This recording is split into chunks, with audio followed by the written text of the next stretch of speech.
Bismillahirrahmanirrahim. Assalamu alaikum. Today we are going to discuss our next chapter number 21, cell cycle.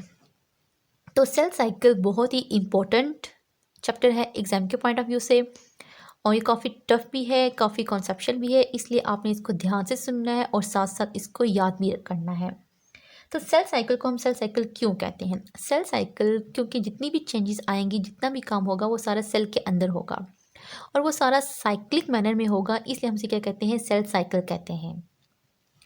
अब cell जो है वो बहुत सारी चेंजेस में से गुजरता है, ठीक है। Cell undergo sequence of changes, और वो जो चेंजेस आती हैं वो सीक्वेंस में आती हैं। ये नहीं है कि पहले डीएनए रेप्लिकेशन हो जाएगी बाद में ग्रोथ होगी, या पहले सेल डिवाइड हो जाएगा बाद में ग्रोथ हो जाएगी, इस तरह ऐसा कोई सीन नहीं होता, बल्कि वो क्या करता है, एक स्टेप बाय स्टेप उसमें आता जाता है। क्योंकि साइकिल है तो साइकिल में पहला एक स्टेप कंप्लीट होगा, दूसरा स्टेप आएगा, तो इस वजह से ये क्या कहता है, इसमें चेंजेस जो आती हैं वो सीक्वेंस में आती हैं। अब वो जो चेंजेस आती हैं वो कौन कौन सी चेंजेस आती हैं, ठीक है। अब कौन कौन सी चेंजेस आती हैं, इसमें पहली चेंजेस आती हैं जी पीरियड ऑफ ग्रोथ, कि सेल क्या करता है, अपने आप को ग्रो करवाता है, अपना साइज इंक्रीज कर लेता है। दूसरा काम क्या होता है जी, डीएनए रेप्लिकेशन होती है, ठीक है। सेल क्या करता है, अपनी कॉपीज़ बना लेता है, डीएनए की कॉपीज़ बनती हैं, रेप्लिकेशन होती है। तीसरे में क्या होता है कि सेल अपने आप को डिवाइड करता है, सेल डिवीजन होती है। अब पहली दोनों स्टेजेस को हम क्या बोलते हैं, इंटरफेस बोलते हैं, और तीसरी जो सेल डिवीजन वाली इसे हम क्या बोलते हैं, माइटोटिक फेज बोलते हैं। अब सेल साइकिल के दो फेज हैं, एक फेज को हम बोलते हैं इंटरफेज और दूसरे फेज को बोलते हैं हम माइटोटिक फेज।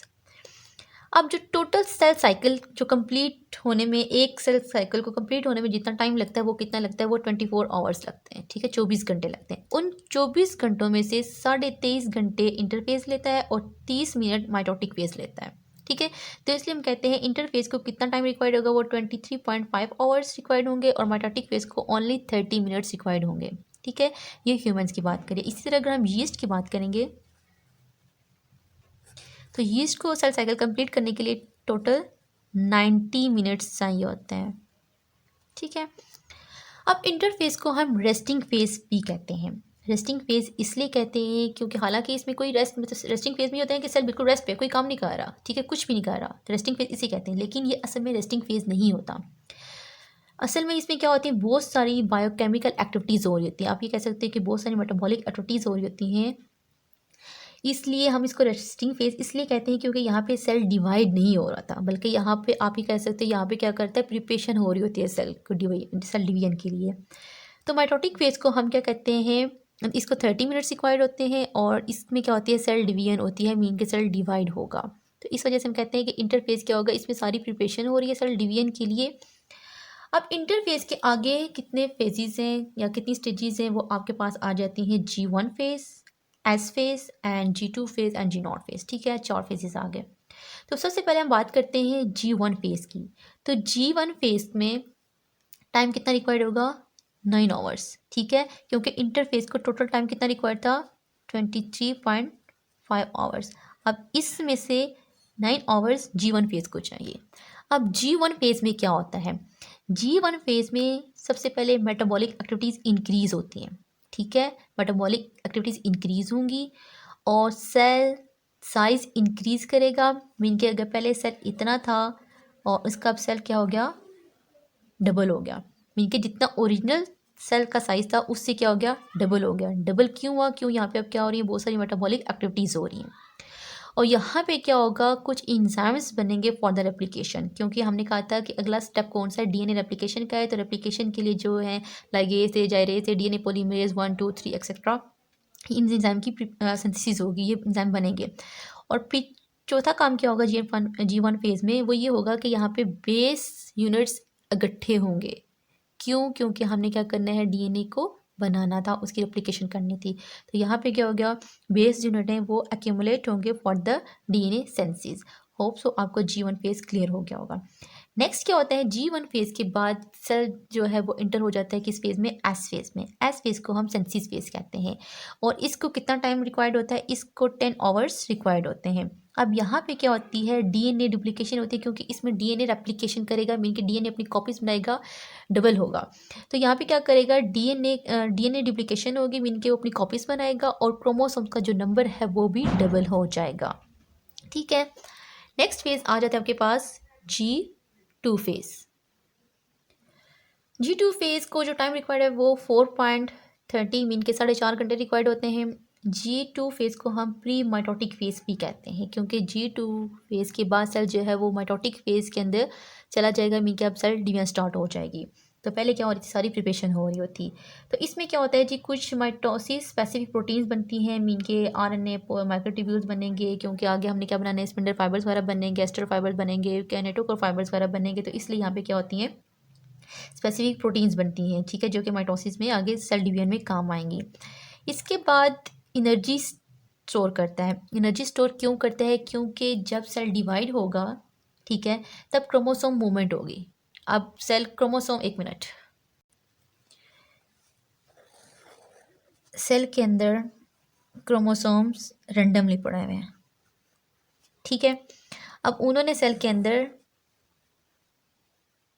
सीक्वेंस में आना है, ठीक है।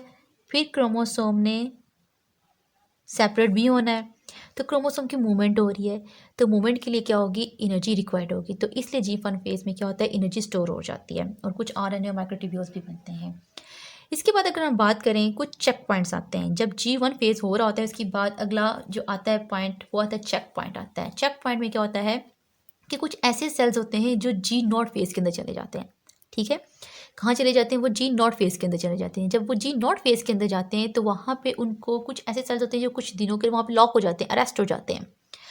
कुछ दिनों के लिए हो जाते हैं, कुछ सेल जो है वो कुछ दिनों के लिए हो जाते हैं, कुछ सेल जो है वो वीक के लिए हो जाते हैं, कुछ जो है वो मंथ्स के लिए, और कुछ जो है वो लाइफ टाइम के लिए, मीन कि वो दोबारा से फिर क्या होंगे, ना उनकी ग्रोथ हो सकेगी, ना वो डेवलप हो सकेंगे। फॉर एग्जाम्पल नर्व सेल्स हैं and cell of eye lens, ठीक है। एक बार आपने सुना ही होगा कि किसी की नज़र चलेगी, जब किसी की नज़र चली जाती है वो वापस नहीं आती, क्यों, क्योंकि इसके सेल जो हैं वो कहाँ चले गए, वो G0 फेज के अंदर चले गए। इसी तरह आपने सुना होगा कि जब जो साइकाइटिस्ट प्रॉब्लम्स के पेशेंट होते हैं, मीन कि जिन्हें कुछ दिमागी मसला होता है, या जिनका ब्रेन प्रॉपर वर्क नहीं कर रहा होता, प्रॉपर फंक्शन काम नहीं कर रहा होता, तो वो क्या होता है, उनके नर्व सेल्स, ठीक है, उनका भी आप ट्रीटमेंट करवाओगे वक्त ही तो वो ठीक हो जाएंगे। लेकिन एक बार न्यूरॉन्स या नर्व सेल डैमेज हो जाएं तो वो दोबारा से कभी नहीं बनते, क्यों, क्योंकि उनके भी सेल्स कहाँ चले जाते हैं, वो G0 फेज के अंदर चले जाते हैं। अब उनमें ये एबिलिटी नहीं रह सकती कि वो क्या करेंगे, दोबारा से रिप्रोड्यूस करें, दोबारा से वो ग्रो करें। तो इसलिए वो कहाँ चले जाते हैं, G0 फेज के अंदर चले जाते हैं। जैसा कि अब मैं यहाँ पे आपको बता देती हूँ कि सेल के अंदर किस कौन कौन सी चेंजेस आती हैं। अब आपके पास ये क्या है, एक सेल है। सब सेल में बात की कि अब कौन सा स्टेज आती है कि ग्रोथ पीरियड आता है, कि सेल क्या करेगा, अपने साइज़ को इंक्रीज़ करेगा, जैसा कि भी मैंने पहले भी बता दिया है। तो सेल क्या किया, अपने साइज़ को इंक्रीज़ किया, मीन के जो इसका ओरिजिनल साइज़ था उसे उसने डबल कर लिया, ठीक है। इसके बाद दूसरी स्टेज में क्या था कि डीएनए रेप्लिकेशन होगी। यहाँ पे क्या हुआ, डीएनए बना, डीएनए सिंथेसाइज हुआ, डीएनए रेप्लिकेशन हुई। मीन के फॉर एग्जाम्पल हम कहें कि यहाँ पे आपके पास क्या थे, 10 क्रोमोसोम थे। तब जब डीएनए रेप्लिकेशन हुई तो यहाँ पे क्या हो गया, 10+10 तो 20 क्रोमोसोम हो गए, ठीक है। फिर आगे नेक्स्ट क्या होगी, सेल डिवीजन के अंदर क्या होगा कि जो आपके पास जो 20 क्रोमोसोम्स बने हैं वो क्या होंगे, वो सेपरेट होंगे और 2 सेल में डिवाइड हो जाएगा, ठीक है, डॉटर सेल्स के अंदर। जब जो नए सेल्स बनते हैं उन्हें हम क्या बोलते हैं, डॉटर सेल्स बोलते हैं। तो अब यहाँ पे क्या थे, 10 थे। अब यहाँ पे क्या होगी, क्रोमोसोम कंडेंसेशन होगी और क्रोमोसोम की सेग्रीगेशन होगी, इनके क्रोमोसोम क्या करेंगे, सेपरेट होंगे, और जो सेल जो होगा वो क्या करेगा, 2 के अंदर डिवाइड हो जाएगा। तो ये सारा काम किस में हो रहा है, साइक्लिक मैनर में हो रहा है, इसलिए हम इसको क्या कहते हैं, सेल साइकिल कहते हैं। होप सो आपको आज का लेक्चर समझ आ गया होगा। दुआ में याद रखिएगा। अल्लाह हाफिज़।